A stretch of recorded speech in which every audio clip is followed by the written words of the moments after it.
Ito, yung upuan namin is cushion type na siya. So, malambot na po yan. At komportable yung mga sasakay. Sige, titignan ko nga. Titignan ko. Sample ah. Sample. Aba. Oo nga, para ang nasa sopa.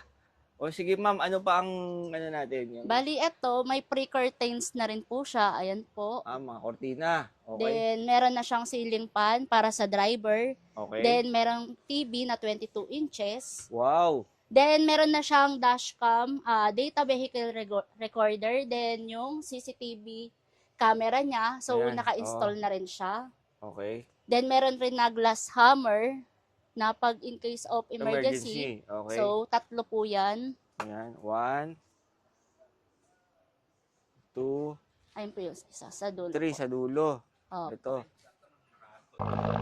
Don't forget to follow, like, and subscribe.